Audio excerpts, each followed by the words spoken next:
আজ ছিল দার্জিলিংয়ে আমাদের ডে 3 এবং লাস্ট ডে। আগের দিন যেহেতু আমাদের বাতাসিয়া লুপ ঘোরা হয়নি, তাই আজ প্রথমেই বাতাসিয়া লুপ ঘুরে গাড়ি বুক করে আমরা বেরিয়ে পড়েছিলাম অফবিট লোকেশনে।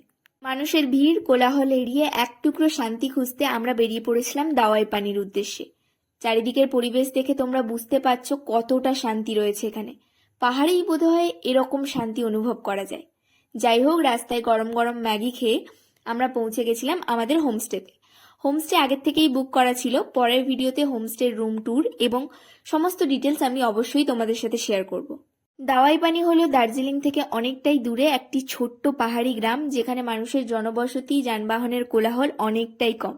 সবচেয়ে বেশি যেটা রয়েছে সেটা হচ্ছে মানসিক শান্তি। চারিদিকে ঘেরা সবুজ পাহাড়, হালকা ঝিরিঝিরি বৃষ্টি, হাতের কাছ থেকে ছুঁয়ে যাচ্ছে মেঘ, পাহাড়ি ফুল, সাথে এই দাওয়াই পানি থেকেই দেখা যায় কাঞ্চনজঙ্ঘার রেঞ্জ পুরোপুরি পরিষ্কারভাবে।